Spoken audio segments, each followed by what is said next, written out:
और जो साधुदास भगत है चूली गांव का, हिसार का, जिसने गुरु से प्रार्थना की और गुरु ने कहा कि भाई इसका पहले से अच्छा मकान बनाओ, और आश्रम वालों ने नहीं बनाया, मैं तो साधुदास जी से प्रार्थना करूंगा, भाई दुखी होने की जरूरत नहीं है, मन में कोई शंका पैदा करने की जरूरत नहीं है। साधुदास के ऊपर गुरुदेव भगवान की एक बहुत बड़ी रहम हुई है, एक रजा हुई है।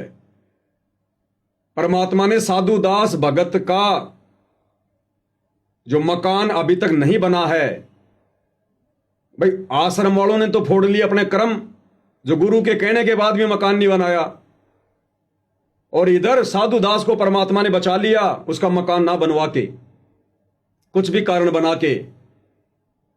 अन्यथा ये भार साधुदास के ऊपर चढ़ता, संगत का साधुदास के ऊपर। वो मकान जितने का भी बनता, 2 लाख का, 5 लाख का, 10 लाख का, वो सारा का सारा भार इस साधुदास भगत के सिर पर रखा जाता, क्योंकि ये तरीका नहीं है सतगुरु का अपने भगत को सुखी करने का, किसी का मकान बनवाने का। तो साधुदास भगत के ऊपर तो बहुत बड़ी रजा हुई है, मेहर हुई है कि परमात्मा ने उसको बचा लिया संगत का भार उसके ऊपर चढ़ाने से। और मकान तो भगत का बनेगा ही, आज नहीं तो 6 महीने बाद में बन जाएगा। परमात्मा 100 तरीके और निकाल देगा। भक्ति करने वालों के साथ भगवान है। लेकिन साधुदास की भी यहां एक गलती रही, उसने सतगुरु के ज्ञान को आधार ना बनाकर और इस अन्नपूर्णा मुहिम को देखकर जबरदस्ती अपने मुंह में पानी भर लिया, लालच में आ गया, थोड़ी सी नादानी दिखा दी उसने, अपने गुरु पर विश्वास नहीं किया। उसने सौपन में भी इस प्रकार से अपने गुरु से डिमांड नहीं करनी चाहिए थी, सौपन में भी भक्ति करनी चाहिए थी।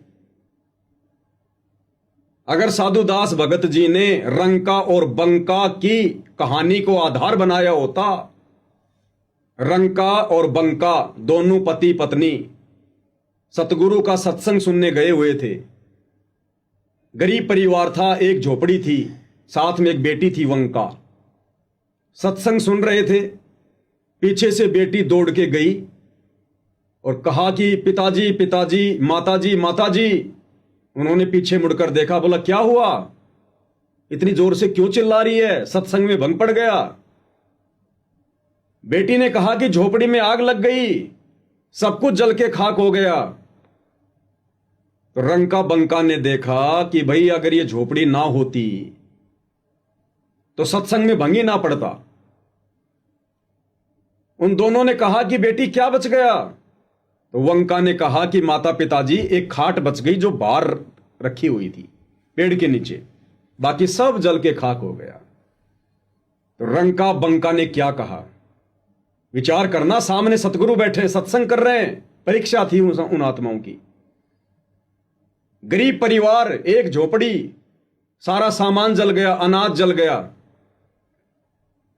और अपनी बेटी से कह रहे हैं कि बेटी और क्या बच गया। बोला जी एक चारपाई बची है जो बाहर थी।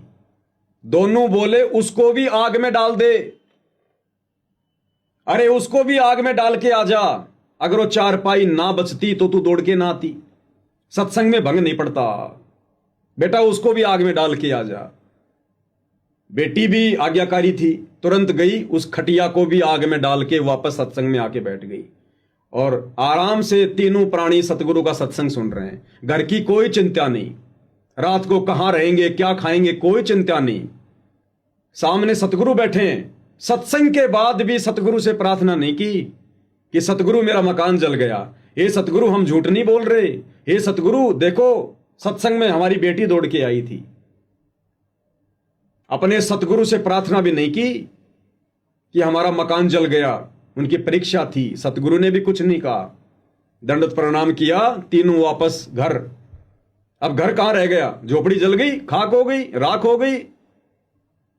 पूरी रात झोपड़ी के आगे जो पेड़ था उसके नीचे बैठे रहे और परमात्मा की चर्चा करते रहे कि देखो आज सतगुरु ने कितना अच्छा ज्ञान बताया, सतगुरु ने नजर निहाल कर दिया।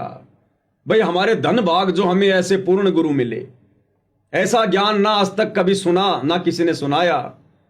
और बच्चों, हमने तो भक्ति करके सतलोक चलना है। एक दिन ये 21 ब्रह्मांड भी जल के राख होगा, उससे पहले पहले निकल लो यहां से। इस प्रकार की बातें करते करते, सतगुरु की महिमा करते करते, और कब उनकी आंख लग गई परिवार को पता ही नहीं। उस पेड़ के नीचे बैठकर झोपड़ी का रोजना नहीं रोया कि हमारी झोपड़ी जल गई। हे भगवान, अब हम क्या करेंगे? आगे की प्लानिंग नहीं करी कि कल को कहां जाएंगे, कहां से पूड़े लेके आएंगे, हैं, फिर झोपड़ी बनाएंगे, कुछ नहीं सोचा। और जब सुबह उनकी आंखें खुली तो देखा कि एक झोपड़ी जली थी, 2 झोपड़ी बनके तैयार खड़ी हैं, 2 झोपड़ी नई। उन्होंने झोपड़ी में प्रवेश भी नहीं किया। आकाशवाणी हुई कि बच्चों, ये झोपड़ी मैंने बनाई है तुम्हारे लिए। आकाशवाणी पे विश्वास नहीं किया, बोला पहले अपने सतगुरु से पूछेंगे, उसके बाद में झोपड़ी में प्रवेश करेंगे। तीनों प्राणी आश्रम में गए, सतगुरु को पूरी कहानी बताई। सतगुरु ने कहा, बेटा ये तुम्हारी परीक्षा थी, वो झोपड़ी मैंने बनाई, और बेटा तुम्हारे विश्वास को देखकर कि तुमने झोपड़ी का रोजना अपने गुरु से नहीं रोया कि मेरी झोपड़ी जल गई, मेरी झोपड़ी जल गई। तुमने केवल परमात्मा की भक्ति की सोची, चर्चा की सोची, महिमा की तुमने। बेटा मैं चाहता तो सोने की भी बना सकता था। और जाओ, वो झोपड़ी मैंने बनाई, आराम से रहो। फिर अपना गुरु का आदेश पाकर झोपड़ी में रहे। तो साधु दास भगत जी भी यहां थोड़ी सी मार खा गए। या तो उन्होंने सत्संग नहीं सुने या सुनकर विचार नहीं किया। अरे सतगुरु से झोपड़ी थोड़ी मांगनी है भगत ने। हर सत्संग में गुरु मना करता, बेटो कार कोठी मत मांगो, कार कोठी मत मांगो। बड़ी मुश्किल से तुम्हारा दाव लगा है कलयुग की बिचली पीढ़ी में, मांगने वाली चीज मांगो। भक्ति दान मोहे दीजियो, देवन के देवा हो। भक्ति दान मोहे दीजियो, देवन के देवा हो। जन्म पाया भूलो नहीं, करहूं पद सेवा हो। और हर एक चौपाई में परमात्मा ने क्या संदेशा दिया कि अष्ट सिद्धि और 9 निधि बैकुंठ का वासा हो, और सपने में इच्छा नहीं करूं गुरु आण तुम्हारी हो। ये परमात्मा, मैं ना आपसे 9 सिद्धि मांगू, ना 9 रिद्धि मांगू, मैं आपसे बैकुंठ भी नहीं मांगता। बैकुंठ में तो महल है बड़े बड़े, झोपड़ी तो बहुत छोटी चीज है। केवल आपकी भक्ति मांगूंगा, मर्यादा मांगूंगा। आगे कह रहे, सुख संपत्ति परिवार धन और सुंदर नारी हो, और सपने में इच्छा नहीं करूं गुरु आण तुम्हारी हो। ये परमात्मा, मुझे इस गंदे लोक की कोई सांसारिक वस्तु नहीं चाहिए, कोई सुख नहीं चाहिए मुझे, कोई झूठी संपत्ति नहीं चाहिए, मुझे केवल आपकी भक्ति चाहिए। और साधु दास जी ने क्या मांगा परमात्मा से? वो भी कलयुग की पिछली पीढ़ी में, जिस समय हम 24 घंटे सत्संग सुन रहे हैं। रंका बंका 24 घंटे सत्संग नहीं सुनते थे। उस समय मोबाइल नहीं थे, मेमोरी कार्ड नहीं थे, सीडी डीवीडी नहीं थी, वो वैज्ञानिक युग नहीं था। फिर भी उन आत्माओं ने ज्ञान का परिचय दिया। तो यहां साधु दास जी ने तो गलती कर दी अपने गुरु से इस प्रकार की बातें कह के मकान बनवाने की, लेकिन सतगुरु दयालु है। सतगुरु ने फिर भी अपने भगत का मकान ना बनवाकर उसको बचा लिया, और सतगुरु के आदेश की पालना ना करके आश्रम वाले उल्टा दोषी बन गए। तो भगत साधु दास को इस गलती के लिए, अगर वो लाइव वीडियो देख रहे हो तो मेरी प्रार्थना है इसी समय सतगुरुदेव जी को दंडोत करके इस गलती की क्षमा याचना मांगे कि परमात्मा आगे से इस दास से ऐसी गलती नहीं होगी। ये मालिक, ये तो झोपड़ी जली है, आप अगर रोड पर बैठाकर भी भक्ति करवाओगे, केवल भक्ति मांगूंगा। अपनी वाणी में क्या कहा परमात्मा ने कि नाम सहित बेवतन भला जो दर दर मांगे भीखा। अरे क्या हुआ छत्र की छाया चालई और राजपाट दिल्ली का। सतगुरु कहते हैं, बच्चों यदि तुम्हें नाम मिला हुआ है, भक्ति तुम्हें प्राप्त है, और यदि किसी कारण से तुम्हारे को देश निकाला भी दे दिया जाए, और यदि तुम्हारे को मजबूरी में भीख का कटोरा हाथ में लेकर मांग मांग के खाना पड़े, तो भी बच्चों निराश मत होना, अपने गुरु मेरे भक्ति में कोई दोष मत देखना, क्योंकि तुम्हें दुनिया की सबसे बड़ी संपत्ति ये नाम प्राप्त है। गुरु समान दाता नहीं और याचक शिष्य समान, भाई तीन लोक की संपदा सो गुरु दीनी दान। सतगुरु ने तुम्हें सबसे बड़ी संपत्ति दे रखी है, यहां के स्वर्ग बैकुंठ से भी उत्तम ये नाम दीक्षा, भक्ति, पांचों यज्ञ। कहते हैं अगर इस भक्ति को सुरक्षित रखने के लिए, गुरु को प्रसन्न रखने के लिए, अगर कभी ऐसी नौबत आ जाए, हाथ में भीख का कटोरा भी आ जाए, तो अपने सतगुरु में कभी दोष मत देखना। सतगुरु से डिमांड मत करना सांसारिक इच्छाओं की, मकान की, कार की, कोठी की, बेटे की, पोते की, नौकरी की। नहीं, सतगुरु नाराज होगा। इस कलयुग की बिचली पीढ़ी में पूरा खुलासा करने के बाद, पूरा तत्व ज्ञान देने के बाद, और फिर भी तुम सतगुरु से क्या मांग रहे हो? तो साधु दास जी को परमात्मा ने बचा लिया, अन्यथा लाखों भक्तों का पैसा लेकर ये लोग इस प्रकार की मुहिम चला रहे हैं। और यदि साधु दास का ये मकान बन जाता तो परमात्मा पर साधु दास का अविश्वास समझा जाता और हर एक भगत का भार साधु दास पे चढ़ता। इस कलयुग की बिचली पीढ़ी में पार नहीं हो पाता, और पार नहीं हुआ तो अगले जन्म में ना जाने किसी भगत का तो गधा बनता, किसी का सुअर बनता, किसी का बैल बनता, किसी का ऊंट बनता, सबका चुकाना पड़ता। तुमने उस दरगाह का महल नहीं देखा, धर्मराज के तिल तिल का लेखा। तो ये साधु दास जी पर बहुत बड़ी मेहर हुई है गुरुदेव की। ऐसे मकान तो परमात्मा लाख बनवा देगा। अगर ज्यादा ही मन में इच्छा है तो भगवान तुम्हें बहुत बड़ा रियल एस्टेट का बिल्डर बना देगा। लेकिन सत्संग को आधार बनाना, ऐसी इच्छा कभी मन में मत करना। गुरुदेव ने सम्मन की कथा बताई। सम्मन ने सतगुरु को भोजन करवाने के लिए आटा चोरी करते समय अपने बच्चे की गर्दन काट दी, और गर्दन काटने के बाद में सम्मन के मन में जरा सा दोष आ गया। उसको दोष तो नहीं कह सकते, लेकिन मन में जरा सा विक्षेप आ गया। एक बात आ गई मन में कि यदि आज मैं पैसे वाला होता, यदि आज मैं धनी होता, यदि आज मेरे पास में धन होता, तो मैंने अपने बेटे की गर्दन नहीं काटनी पड़ती। बस इतनी सी बात उसके मन में आई थी कि आज यदि मेरे पास में धन होता, परमात्मा ने उसकी वो इच्छा भी पूरी करनी पड़ी, और उसी जन्म में उसको दिल्ली का 1 नंबर का सेठ बना दिया। गुरुदेव कहते हैं सेऊ और नेकी तो पार हो गए, लेकिन वो भाई फंस गया मन में जरा सा विक्षेप पैदा करके। जबकि साधु दास जी ने तो मकान मांग लिया भगवान से, मकान। और फिर अगले जन्म में वो सम्मन वाली आत्मा 9 शेरवा का बादशाह बना, 80 गंज खजाने। फिर अगले जन्म में बलक बुखारे का बादशाह बना वही सम्मन, जिसके ठाट बाट को देखकर देवताओं का राजा इंद्र भी शर्मा जाता था। तो ये तत्व ज्ञान सतगुरु ने क्यों दिया हमें? इसको आधार बनाकर भक्ति मार्ग पर आगे बढ़ने के लिए, आंख बंद करके चलने के लिए नहीं। अरे आंख बंद करके तो सतगुरु का परिवार खूब चल रहा है। आंख बंद करके तो सतलोक आश्रम मैनेजमेंट हरियाणा खूब चल रहा है। और हम भगत भी अगर इसी प्रकार से आंखें बंद करके चलेंगे भक्ति मार्ग पर, तो सतगुरु को फिर कौन से दिन प्रसन्न करेंगे? क्या वही गलतियां करते रहेंगे जो गलतियां हम आज से पहले करते आ रहे हैं, सतगुरु को दुखी करते आ रहे हैं? अरे बड़ी मुश्किल से सतगुरु रिझा है, पता नहीं कौन से सौभाग्य से प्रसन्न हुआ है। कलयुग की बिचली पीढ़ी में आके हम डूबते हुओं को सहारा दिया है, और आज मोक्ष मांगने के बजाय कार, कोठी, बेटा, बेटी मांगते मांगते मर जाएंगे क्या?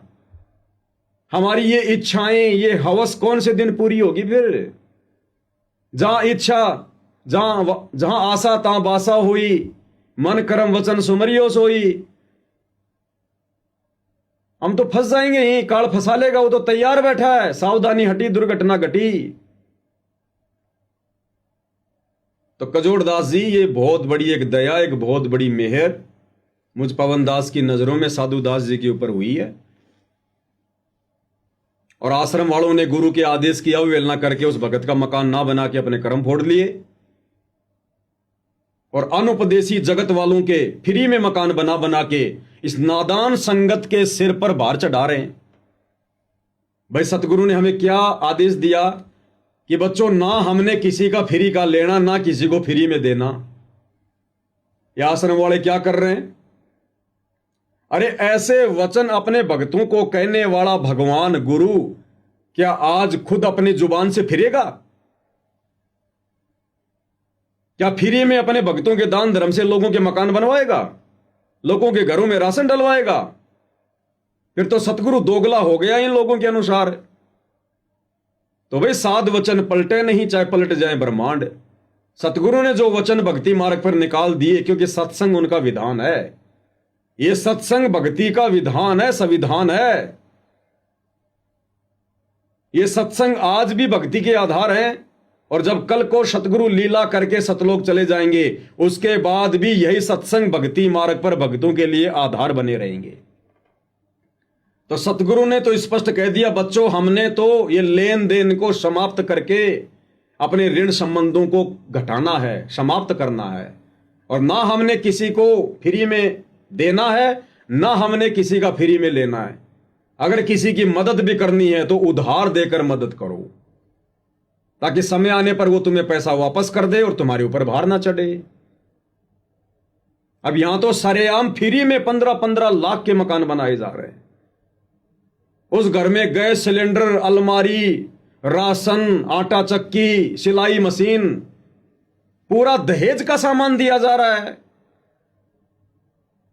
भक्तों को ऋणी बनाया जा रहा है। जो जो भगत दान देकर सहयोग कर रहे हैं, ज्योति पाठ का पैसा देकर आश्रम वालों का सहयोग कर रहे हैं, वो सब दोषी बन रहे हैं परमात्मा के विधान अनुसार।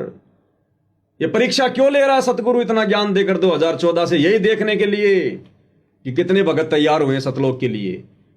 जो यहीं पर ठगी का शिकार हो रहे हैं, वो त्रिकुटी पर तो सौते ठगे जाएंगे। ये हमारी रिहर्सल चल रही है, ये ज्ञान और अज्ञान की लड़ाई चल रही है। गरीब कच्चा हीरा किरच हो नहीं सह घनमार, ऐसा ये मन हो रहा लेखा लेकर तार। तो ये सारा का सारा जो ये प्रोपेगेंडा है, ये मान बढ़ाई और चौधर के लिए है, और ये काल करवा रहा है इन आश्रम वालों के सिर पर बैठकर, सतगुरु के बेटा बेटी भाई बंधु रिश्तेदारों के सिर पर बैठकर। और यहां नादान संगत ने विचार करना चाहिए था, जैसा कि आप जी ने वीडियो की शुरुआत में भाई बहनों से प्रार्थना की थी कि भाई और बहनों, ये देखा देखी का मार्ग नहीं है। ये देवकी नंदन ठाकुर का, धीरेन्द्र शास्त्री का, अनिरुद्धाचार्य वाला भक्ति मार्ग नहीं है। इस भक्ति मार्ग पर काल कदम कदम पे छलेगा, जाल फैलाएगा, और हमने आंखें खोल के चलनी है। हमने ये सोचकर किसी पर आंख बंद करके विश्वास नहीं करना कि ये गुरुजी का बेटा है, ये गुरुजी की बेटी है। अरे गुरुजी के बेटे ने तो सतलोक में हमारे को ठग लिया। वो ज्योति निरंजन गुरुजी का तो बेटा था, उस बेटे के चक्कर में आ गए हम सतलोक में। आज हमें गधा कुत्ता सुअर बना के घुमा रहा है यहां, और आज जब वापस सतलोक जाने का समय आ रहा है तो वही गुरुजी के बेटा बेटी फिर से काल प्रेरणा से हमें ठगने को तैयार हो गए। तो भक्तों ने यहां अपने गुरु के ज्ञान को आधार बनाकर भक्ति मार्ग पर कदम रखना है। यह परिवारवाद वाला मार्ग नहीं है, वंशवाद वाला मार्ग नहीं है, भाई भतीजे वाद वाला मार्ग नहीं है कि गुरुजी का बेटा कहेगा वैसा करेंगे, गुरुजी की पत्नी कहेगी वैसा करेंगे। कौन है गुरुजी की पत्नी, कौन है गुरुजी का बेटा बेटी? गुरुदेव ने स्पष्ट कर दिया, बच्चों यदि तुम मुझे परमात्मा मानते हो, कबीर साहब मानते हो, तो कबीर साहब इस गंदे लोक में कोई ये अंडे देने के लिए नहीं आता, यानी बच्चे पैदा करने नहीं आता। वो परमात्मा कोई अलग पक्षी थोड़ी है जो आसमान से अपना बच्चा यहां छोड़ेगा अंडा। तो गुरुदेव ने कहा कि बच्चों, समझदार को संकेत काफी है। ये बेटा बेटी की, रिश्तेदारों की, पत्नी की, ये तो परमात्मा एक लीला करता है इस काललोक के अनुसार, एक परिवार में आने की। जैसे आदरणीय गरीबदास जी आज से 350 साल पहले आए, खुद परमात्मा थे, बंदी छोड़ थे, किसी मां के गर्भ से नहीं आए, लेकिन लोगों की नजरों में मां के गर्भ से। वही किसान परिवार, वही जाट परिवार, 6 बच्चे और सतगुरु का पद। वही लीला सतगुरु रामपाल जी कर रहे हैं। जाट परिवार, किसान परिवार, 4 बच्चे, शादी और आज सतगुरु की भूमिका। और अंत में जब गरीबदास जी गए शरीर छोड़ के, उनकी अस्थियां नहीं मिली। उसके बाद में उनके गांव वालों की, उनके परिवार वालों की आंखें खुली कि भाई ये तो साक्षात पूर्ण ब्रह्म परमात्मा थे, सौद स्वरूपी राम थे, और हम तो धोखा खा गए इनको अपने जैसा व्यक्ति मान के, मानुष मानकर, अपना बाप मानकर, अपना ताऊ मानकर, अपना चाचा मानकर। तो वही लीला परमात्मा आज कर रहे हैं सतगुरु रामपाल जी के रूप में। और हम सोच रहे हैं इन्होंने जन्म लिया है, इन्होंने बच्चों को जन्म दिया है। ये परमात्मा 1 सेकंड में क्या लीला कर जाए, काल को भी नहीं पता चले हम जीवों की क्या औकात। तो हमने तो ज्ञान को आधार बनाकर, सतगुरु को स्वयं कबीर परमात्मा मानकर, अजन्मा मानकर, स्वयंभू मानकर कि ये सतगुरु रामपाल जी भगवान स्वयं कबीर परमात्मा है और कोई शक भी नहीं है। और ये किसी मां के गर्भ से जन्म लेके नहीं आए। अगर मां के गर्भ से जन्म लिया है तो ये परमात्मा नहीं हो सकते, और ये परमात्मा नहीं हो सकते तो फिर हमारा भी उद्धार नहीं हो सकता, हम भी सतलोक नहीं जा सकते। क्योंकि आत्माओं के मोक्ष के लिए स्वयं कबीर परमात्मा सतलोक से चलकर सतगुरु का चोला धारण करके यहां आते हैं। हम नित्य नियम में रोज पढ़ते हैं लास्ट में, गैबी ख्याल विशाल सतगुरु अचल दिगंबर थीर है, और भक्ति हेत अन्य काया धर आए, अविगत सत्य कबीर है। तो ये वो कबीर परमात्मा स्वयं धरती पर प्रकट है। ब्याह शादी करने की, बच्चे पैदा करने की मालिक लीला करता है, जैसे गरीबदास जी ने की। ये अपनी पहचान अपने तत्व ज्ञान से करवाएगा, और संगत यहीं पर धोखा खा गई। संगत ने सतगुरु के कलयुगी परिवार की पूंछ पकड़ ली, उस परिवार ने काल की पूंछ पकड़ रखी है। अब अंत में संगत को कहां ले जाके छोड़ेंगे ये? समझदार भगत को तो संकेत ही काफी है। तो मुझे तो इनकी हरकतों को देखते हुए, इनके मनमाने आचरण को देखते हुए, क्योंकि इस प्रकार की ये मुहिम, ये काल की मुहिम हो सकती है, सरकारों की मुहिम हो सकती है। इस प्रकार की मुहिम संतों की नहीं होती। संत अपने आशीर्वाद से भगत के धंधे में बरकत देकर, भगत के बच्चों को नौकरी लगाकर, अन्य बहुत सारे तरीके हैं, भगत के खेत में फसल में दे देगा बरकत। ये परमात्मा तो अलमारी में पैसे बढ़ा दे, तिजोरी में पैसे बढ़ा दे, अपने भक्तों को मजदूर बनाकर इस प्रकार से कार्य करवाने नहीं आता। ये तो भक्ति करवाने आता है। मजदूरी तो काल की अमावस से पहले ना कर रहे थे। तो कजोड़ जी, मुझे तो लगता है टोटल ये चौधरीपना प्राप्त करने का, मान बढ़ाई प्राप्त करने का, इस ज्ञान को ना समझ पाने के कारण, क्योंकि जरूरी थोड़ी होता है कि कोई सतगुरु का बेटा है, बेटी है, रिश्तेदार है तो ज्ञान को बहुत अच्छा समझेगा। किसने समझा? वो कमाल नाम का लड़का सतगुरु के झोपड़ी में रहा बचपन से, और अंत में गुरुद्रोही हुआ, नहीं समझ पाया ज्ञान को। और बाकी 64 लाख भगत सोच रहे थे कि कमाल जितना ज्ञान किसी को नहीं है।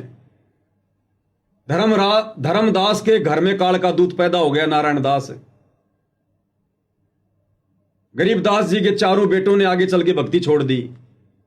नानक जी के दोनों बेटे श्रीचंद और जयचंद नानक जी से विमुख हो गए थे, क्योंकि नानक जी ने अंगद को अपना उत्तराधिकारी बना दिया। नाराज हो गए, छोड़ दिया पंथ को, अलग पंथ चला दिया, निर्मल पंथ, बेड़ा गर्क कर दिया लोगों का। तो कहते हैं घर का जोगी जोगना, बाहर का जोगी सिद्ध, और दीपक तले हमेशा अंधेरा रहता है। ये सतगुरु का परिवार केवल माया को देखकर जुड़ा हुआ है, माया को देखकर। ना ज्ञान आधार इनको पहले था, ना वर्तमान में है। अब ये नादान संगत को विचार करना चाहिए, भाई तुमने किस चीज को आधार बनाकर ये निर्णय लिया है? भाई परीक्षा का समय है, सतगुरु तो कुछ भी आदेश देगा। परीक्षा के समय में सतगुरु कुछ भी आदेश देकर भगत की परीक्षा लेगा। सतगुरु तो कह देगा, हां बच्चों ये अन्नपूर्णा मुहिम मैंने चलाई है, मेरा आदेश है। लेकिन सतगुरु ने सत्संगों में क्या समझाया परीक्षा के समय में तो सत्संगों को आधार बनाया जाएगा। जिस प्रकार सतगुरुदेव हमें कथा सुनाते हैं, एक संत के बहुत सारे शिष्य थे, संत ने काफी ज्ञान दिया, फिर एक दिन उनकी परीक्षा लेनी चाहिए और सतगुरु ने पहले सबको सामने बैठा कर कहा कि देखो भाई, गुरु से बढ़कर कोई नहीं होता, गुरु की आज्ञा सबने माननी चाहिए, जो गुरु की आज्ञा नहीं मानता वो गुरुद्रोही होता है, उसको तो नरक में भी ठिकाना नहीं है। सबने कहा हाँ गुरुदेव, गुरु की आज्ञा माननी चाहिए। फिर उस गुरु ने तुरंत कहा कि भाई अब मेरी आज्ञा है, मेरा आदेश है, अपने अपने पैर का जूता निकालो, मेरे सर में 5-5 मारो। सबकी गर्दन नीची। तो गुरु ने कहा रे बस, अभी तो तुम क्या कह रहे थे कि गुरु की आज्ञा माननी चाहिए, गुरु के आदेश की अवहेलना करने वाला नरक में जाता है, और अब मैं तुम्हें आज्ञा दे रहा हूं, तुम मेरी आज्ञा नहीं मान रहे। सबकी नीची गर्दन। एक भगत खड़ा हुआ, समझदारी से काम लिया, विवेक से काम लिया, क्योंकि वो परीक्षा का समय था। अपने पैर का जूता निकाला, सतगुरु के चरणों में बैठा और अपने सिर में 5 मारी। गुरु ने कहा भाई डांडी मत मार, मैंने तो मेरे सिर में मारने के लिए कहा है। तो उस शिष्य ने कहा कि ये गुरुदेव, इस दास का शीश भी तो आप ही का है। सिर सौंपया गुरुदेव को, सफल हुआ यो शीश, और नितानंद इस शीश पर आप बसे जगदीश। ये गुरुदेव, इस दास का शीश भी तो उपदेश लेने के बाद आपका ही है। मैंने अपने सिर पर मार दिए, समझो आपके सिर पर मार दिए। गुरु बड़ा प्रसन्न हुआ। मैं गारंटी के साथ कह सकता हूं कजोड़ जी, उस समय यदि उस संत के सामने गुरुजी के बेटे बैठे होते, गुरुजी की बेटियां बैठी होती, गुरुजी का भाई बैठा होता, ये कोऑर्डिनेटर बैठे होते, और गुरु कह देता कि भैया मेरे सर में 5-5 जूते मारो, ये 5 नहीं 10-10 मारते कि कुछ विशेष वस्तु मिलेगी। गुरुजी कह रहे हैं, गुरुजी की आज्ञा है, हम तो गुरु की आज्ञा में चलते हैं। ये बुद्धि विवेक का इस्तेमाल नहीं करते, जैसा वर्तमान में नहीं कर रहे, ये नादान संगत नहीं कर रही। अरे एक टीचर साल भर तक पढ़ाता बच्चों को, भारत की राजधानी नई दिल्ली, भारत की राजधानी नई दिल्ली, और वही टीचर उन बच्चों की परीक्षा के लिए परीक्षा में सवाल बना के देता है भारत की राजधानी क्या है। और उस समय यदि कोई बच्चा पूछे कि गुरुजी भारत की राजधानी क्या लिखूं, बंबई लिख दूं क्या, तो टीचर उसको सही आंसर नहीं बताएगा। टीचर कहेगा बेटा जो तेरे को अच्छा लगे वो लिख दे, क्योंकि टीचर को पता है कि मैंने तो साल भर क्या पढ़ाया, इसने ध्यान दिया नहीं, अब ये मेरे से पूछ रहा है। अगर मैं इसकी मदद करूंगा इस समय तो मैं इसका दुश्मन हूं।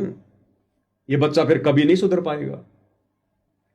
तो टीचर परीक्षा के समय में बच्चे की कोई मदद नहीं करता, और उल्टे उल्टे सवाल करके, क्या टीचर को नहीं पता भारत की राजधानी क्या है?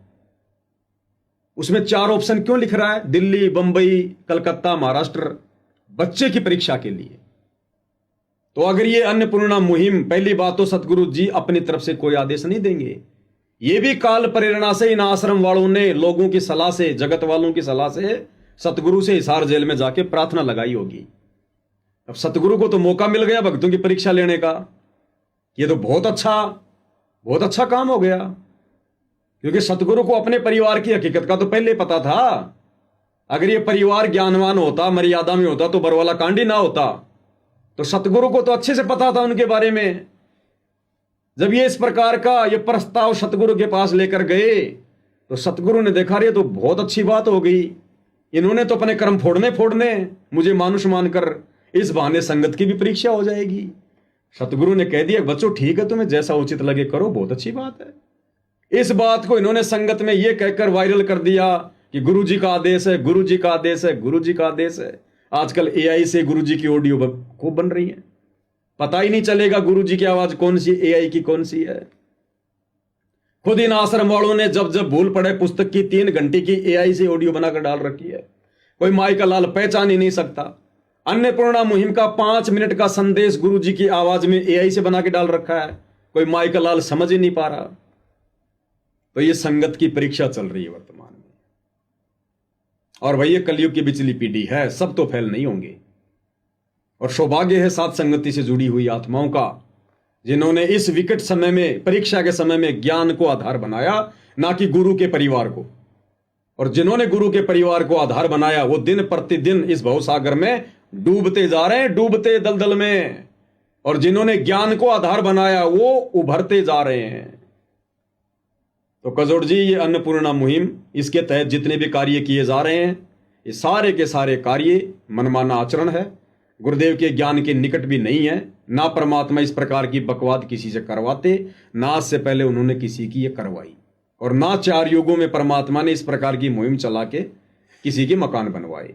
ये परमात्मा तो भगत को उपदेश देकर फिर भगत की भक्ति और मर्यादा के आधार से, भाई जैसी भक्ति करोगे फिर वैसी परमात्मा बरकत देगा, जितना गुड़ डालोगे उतना ही मीठा होगा। भाई सतगुरु को अपने भक्तों से क्या दुश्मनी है? जो बेचारे भगत तो झोपड़ियों में पड़े हैं 50%, और जगत वाले जो रोज अपना काम किसी न किसी तरीके से चला ही रहे हैं, उनको चुन चुन के मकान बनवा रहा है। तो सतगुरु कुछ नहीं करवा रहा, जो भी वर्तमान में हो रहा है सब काल प्रेरणा से हो रहा है। और जो ज्ञान को आधार बनाकर इन चीजों को समझ जाएगा वो जीत में रहेगा, बाकी सारी संगत हार में है, इसमें कोई दो राय नहीं है। तो मेरे तो इस विषय पर जो आपने सवाल किया था ये विचार हैं।